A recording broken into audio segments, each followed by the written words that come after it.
할렐루야, 할렐루야, 할렐루야.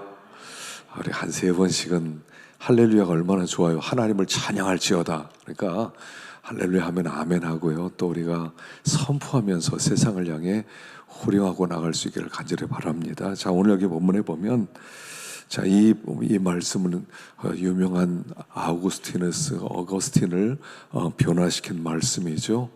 톨ler에게 집어들고 읽어라, 질버들고 읽어라 하는 주님의 음성 듣고 얼른 성경을 폈더니 이 말씀이 나왔어요. 그래서 그 말씀 읽고 그가 회심한 아주 유명한 말씀이죠.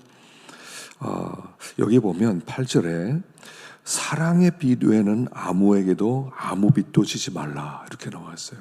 사랑의 빛은, 그러니까 사랑의 빛은 막 줘도 된다 뭐 이런 뜻이 아니에요. 너희들은 이미 무한한 사랑을 받았기 때문에, 어마어마한 사랑의 빛을 하나님께 줬기 때문에 더 이상 다른 사람에게 사랑의 빛을 생각하지 마라 이런 뜻이죠. 하나님이 우리에게 주신 은혜, 무한한 사랑, 십자가의 은혜, 예수님을 우리에게 보내주시고 예수님을 십자가 못 박고 죽이시고 그리고 우리를 구원하신 그 사랑, 이 십자가 사랑은요 상상이 안 되는 사랑이란 뜻입니다. 그러니까 우리 하나님은 무한한 분이거든요. 그러니까 십자가의 사랑은 무한대의 사랑을 우리에게 주셨다는 뜻이에요. 그래서 1만 달란트 빚졌다 이렇게 나오죠. 1만 달란트. 그러니까 그 당시에 이 유다 전체가 로마에 1년에 바치는 세금이 약 800달란트였거든요. 800달란트, 나라 전체가. 그러니까 한 개인이 1만 달란트 빚었다는 것은 그야말로 무한대, 조 단위의 빚을 진 것을 얘기하죠.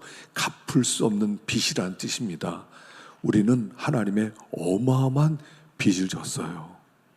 하나님의 은혜의 빚, 사랑의 빚, 열심히 우리가 그 사랑의 빚을 갚고 또 갚고 갚는다 하더라도 갚을 수 없는 그 은혜 빚을 진 자들이다 하는 것입니다.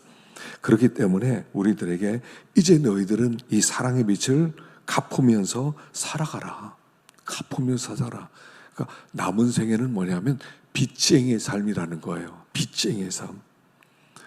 그 라이언 일병 구하기란 그 영화에서 그 라이언이라고 하는 사람을 구하러 이제 이렇게 한 10명이 팀을 꾸려서 가죠.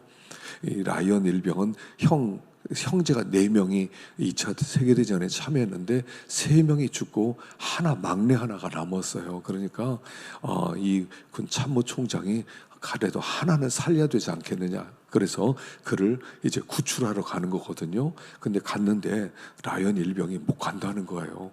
지금 막 독일군이 쳐들어오려고 하는데 내가 빠지면 이거 무너진다, 못 간다. 그래서 그 10명이 함께 거기를 지키다가 나중에 다 죽습니다. 그리고 라이언 일병만 살아남고 돌아오는데 그를 보내면서 하는 얘기가, 너 우리 몫을 대신해서 가치 있게 살아라. 그런 그 대위의 그 어떤 그 이야기를 듣게 되죠. 그리고 나서 내가 10명의 몫을 대신해서 살아야 되겠다. 그런 마음으로 살아서 나중에 가족들이 그 대위 앞에서 이렇게 이제 다 인사하러 오는 그런 영화였습니다. 근데 우리는 그것과 비교 안 되는 은혜 빛을 줬다는 것입니다. 오늘 아침에도 아리마대 요셉 이야기를 생각해 봤죠. 내가 들어갈 무덤에 예수님이 대신 들어가 줌으로 말미암아 더 이상 사망이 우리에게 왕노릇하지 못하게 된 운명이 되었다는 거죠. 그러니까 예수님의 자리와 우리의 자리를 바꿔주셨단 말입니다. 내가 죽어야 되는데 예수님이 죽었고 나를 예수님 자리에 세워두셨기 때문에 우리의 생애는 이제부터 예수님을 대신한 생애를 살아가고 하나님의 아들의 권세 삶을 살아가야 된다는 것이 아리마대 요셉을 통해서 우리에게 주신 말씀이란 말입니다. 그래서 우리가 하나님이 나에게 주신 은혜가 뭐냐? 하나님이 나에게 생명, 그 생명이 영원한 생명의 빚을 우리에게 주셨다는 거예요. 갚을 수 없는 빚. 영원히 우리는 그래서 이 빛을 영원히 갚고 갚아도 갚을 수 없는 은혜를 입은 존재라는 것을 가르쳐주기 때문에 이제는 너희들이 사랑의 빚진 자다. 그리고 사랑의 빚을 갚으면서 살아가라 라고 우리에게 말씀을 하고 있는 것입니다. 그래서 우리가 하나님이 주신 환경 속에서 우리는 사랑하는 사람이 되라는 것입니다.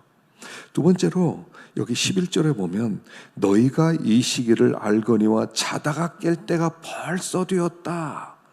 자다가 깰 때가 벌써 되었다. 지금은 잠잘 때가 아니다. 일어날 때이다. 지금은 일할 때다 라고 하는 말씀이에요. 우리는 지금 어떤 시대를 살고 있습니까?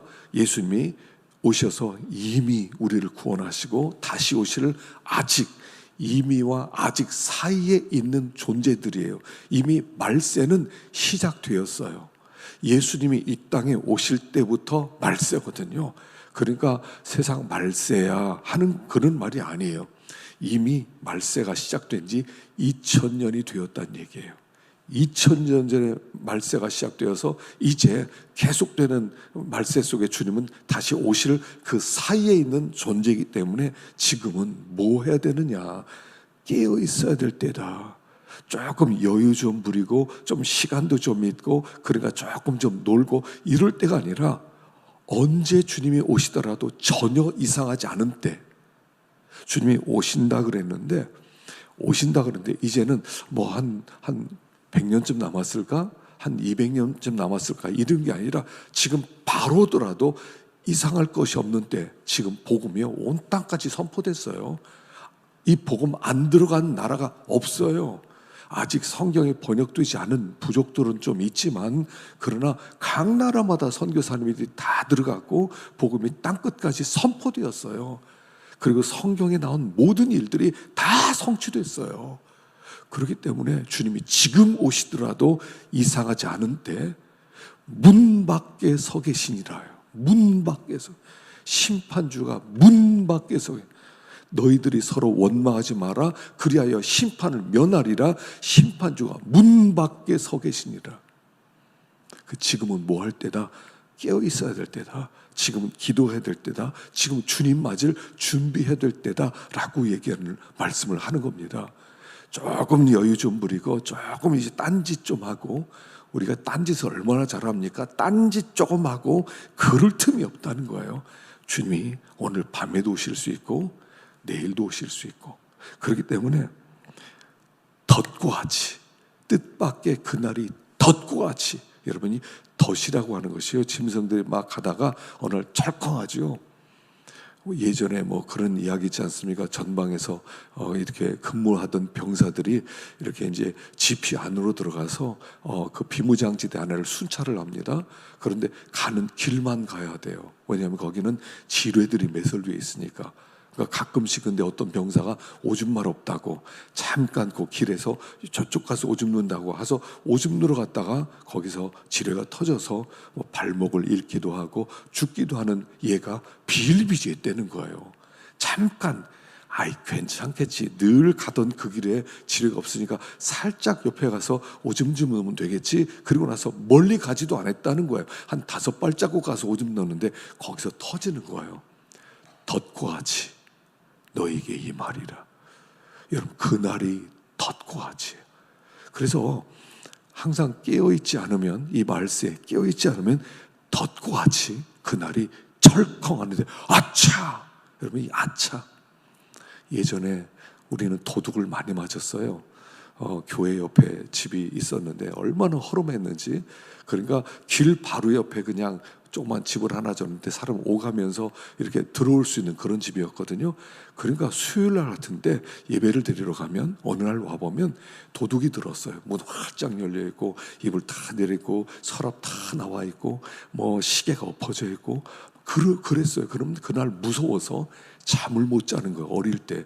그래서 이런 생각이 들었어요. 내가 이제 도둑이 언제 오는지 항상 내가 지켜야 되겠다. 지켜봐야지. 그래서 이렇게 학교 갔다 오면 혹시 도둑 있지 않나? 또 이렇게 예배를 드리러 갔다 와서 도둑 있지 않아? 그랬거든요. 근데 시간이 지나니까 또 잊어버리고 또 모르는 사이에 또 보면 금방 또 도둑이 지나갔어요. 그럼 또 아차 이러는 거예요. 아차. 참 여러분 이 덫과 같이 임한다는 거, 도적같이 온다는 거, 이거 무섭습니다. 우리 주님은 우리가 정말 기쁨으로 맞이하기를 원하는 거예요. 준비되지 않은 도적같이 못 오는 거예요. 주님이 막 딱 오시면 이제 오셨습니까? 이렇게 되는데 준비되지 않은 상태에서는 철커덩 하는 거. 벌써 오셨어요? 벌써 오셨어요? 이렇게 되는 거거든요. 그래서 여기 지금은 자다가 깰 때다. 자다가 깰 때다. 그래서 종말의 신앙, 우리는 그날이 오고 있는 중이에요. 편안하게 시냇물 흘러가듯 시간이 이렇게 흘러가는 게 아니라 그분이 우리에게 오는 시간이에요. 우리 시간은요 거꾸로 오는 거예요. 거꾸로. 마지막이 우리에게 오고 있다. 지금은 뭐다? 자다가 깰 때다. 우리가 또 이제 한 해를 이렇게 다 지나가면서요 빨리 지나지 않아요. 너무 빠르지 않습니까? 지난 한 해 뭐 하셨어요? 그냥 지나갔어요. 뭐 했는지도 모르겠어요. 그때는 시간 안 지나가는 것 같더니만 딱 보니까 벌써 12월이에요. 그렇게 우리 인생의 끝도 다가온다 하는 것입니다. 세 번째는 12절에 보니까 밤이 깊고 낮이 가까웠으니 그러므로 우리가 어둠의 일을 벗고 빛의 갑옷을 입자. 어둠의 일을 벗고 빛의 갑옷을 입자. 자, 어둠의 일을 벗고 빛의 갑옷을 입자는 것은 무엇이냐면 우리는 지금 어둠과 영적 전쟁 중이라는 거예요. 우리가 자꾸 놓치는 것 중에 하나가 뭐냐면 우리가 지금 전쟁 중이라는 사실을 놓치고 살아간다는 거예요. 지금 전쟁하고 있어요, 우리가. 그래서 우리는 전쟁하고 있어서 지금 마귀가 우리를 덮치려고 하고 있고 우리는 우리를 믿음을 지켜야 되고 마귀는 우리를 흔들려고 하고 우리는 흔들리지 않으려고 하는 영적 전쟁 중이라는 거예요. 어둠과 빛의 싸움이 있는 그 시점에 있다는 거예요. 그래서 우리가 선한 싸움을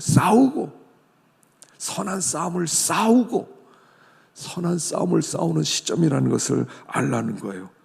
근데 문제는 뭡니까? 우리의 대적이 어둠이에요. 영. 여러분 이 세상은요 눈에 보이는 것이 전부가 아닙니다. 눈에 보이지 않는 세계가 있다는 거예요. 눈에 보이지 않는 세계. 어둠의 세력, 공중의 권세 잡은 자, 이런 영적 세력이 우리에게 있다는 사실이에요. 그래서 이 영적 전투를 우리는 싸워야 되는데 어떻게 싸워요? 선으로 악을 이겨라. 이게 싸움이에요. 선으로 악을 이겨라. 이 세상은 어둠의 세력이 어떻게 옵니까? 미움으로 찾아와요. 시기 질투로 찾아와요. 교만함으로 찾아와요. 우리를 덮치려고 그래요. 근데 우리는 끝까지 사랑으로 싸우는 거예요. 미워하면 나는 같이 미움으로 상대하는 것이 아니라 나는 사랑으로 상대하리라. 어둠으로 찾아오면 빛으로 나가리라. 그래서 우리의 전쟁은요, 영적 전쟁은요, 빛의 싸움이에요. 빛의 싸움. 빛으로 싸우는 거예요. 빛으로. 그래서 이 빛으로 싸우려면 어떻게 돼요? 영권이 있어야 돼요. 영권. 신앙생활은요 영권이 있어야 돼요. 우리 마지막 때 우리가 왜 자꾸 무너집니까? 영권이 없어서 그래. 영권이. 누가 미워하면 같이 미워하는 것이 아니라 그가 나를 미워할지라도 나는 절대로 미워하지 않겠다. 이게 영권이 있을 때 가능한 거지. 어떻게 이게 가능해? 그 사람이 나 미워하는데 그래 네가 나 미워해? 알았어. 난 더 미워할 거야. 그래서 우리가 어둠이 올 때 어둠으로 상대하는 게 아니라 어둠이 올 때 빛으로 상대하는 싸움. 이게 선한 싸움이에요. 선으로 악을 이기는 싸움. 그래서 우리의 무기는 하나밖에 없어요. 사랑이에요. 사랑이에요. 네가 뭐라고 해봐라. 내가 너 미워하나. 네가 나를 어떻게든 저주해봐. 내가 너 저주하나. 네가 나를 어떻게든 짓밟아봐. 내가 너를 사랑하지 않나. 이 싸움이란 말이에요. 근데 이거는 영권이 있어야 돼요. 하나님의 자녀가 하나님의 영광을 드러내려면 이거밖에 없어요. 근데 이 영권은 우리가 그 겟세마네 기도를 어제도 생각해 보았습니다만, 겟세마네 기도에서 예수님 기도함으로 말미암아 영권이 생기니까 어떻게 됩니까? 예수님을 잡으러 온 대제사장 종들이 막 검과 몽치 들고 횃불 들고 그 다음에 밧줄 들고 오는데, 베드로가 칼을 휘둘렀더니 그 종의 위가 떨어집니다. 그러면 속이 어떻습니까? 아, 시원하다. 그거 진짜, 그 진짜 시원하다. 저거 말이야. 싹 없애버리지. 이런 마음이 드는데, 이것도 참아야지. 이게 영권이에요. 그리고 귀를 붙여주는 거예요. 이게 영권이에요. 오늘 또 어떤 면에서 우리는 이 영권을 다 잃어버리고 살아. 영권이 없어요. 이론밖에 안 남았어. 지식밖에 안 남았어. 이기지를 못해. 늘 시험에 들어요. 미우면 같이 미워요. 같이 막 싸워요. 그러니 어떻게 우리가 빛의 갑옷으로 하나님의 영적 용사라고 할 수 있겠느냐 하는 것입니다. 그리고 우리 시대는요, 성도의 권세가 무너진 시대예요. 인자가 올 때 믿음을 보겠느냐, 영권 있는 자를 보겠느냐 라고 말씀하는 것입니다. 그래서 우리의 무기는 하나밖에 없어요. 사랑밖에 없어요. 미움은 우리 무기 아니에요. 거짓말은 우리 무기 아니에요. 주먹은 우리 무기 아니에요. 우리의 무기는 사랑밖에 없어요. 뭐라고 하더라도 우리는 난 사랑하리라 하고 나가는 거야. 사랑하리라. 때리면 오른편 뺨을 치면 왼편을 돌리면서 사랑하리라. 속옷을 빼앗으려면 겉옷까지 주면서 난 사랑하리라. 억지로 오리를 가져가면 심리를 동요하면서 난 사랑하리라. 우리의 무기는 사랑밖에 없어요. 근데 결국 이 무기가 가장 강한 무기라는 거예요. 어둠이요, 아무리 짙게 끼었어도요, 촛불 딱 켜보세요. 확 어둠은 물러갑니다. 어둠의 물질, 요새 어둠 물질이 뭐냐, 이거 지금 막 굉장히 지금 과학계에서는 아주 이 어둠은 그냥 어둠이 아니라는 거, 어둠의 물질이 있다는 거예요. 이게 강력한, 이 우주의 98%, 99%를 차지하는 어둠의 물질이 있다는 거예요. 근데 빛만 비치면 사라지는 거예요.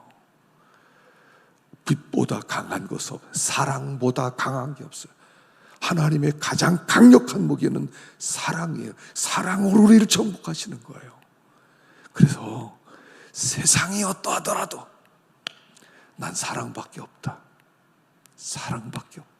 그리고 나갈 때 우리 하나님의 영광을 받으시고 온 땅이 밝아지고 하나님의 영광으로 충만하게 될 것입니다. 물론 그 과정 속에서 별별 어려움도 있고 힘든 일도 있고 억울한 일도 있고 손해도 있고 있을지라도 믿음으로 사랑으로 나갈 때 우리 하나님이 동행하여 주시고 주님께서 눈에서 눈물을 씻어주시고 잘했다, 착하고 충성된 종아, 그리고 우리를 안아주실 것입니다. 자, 우리 한번 기도하겠습니다.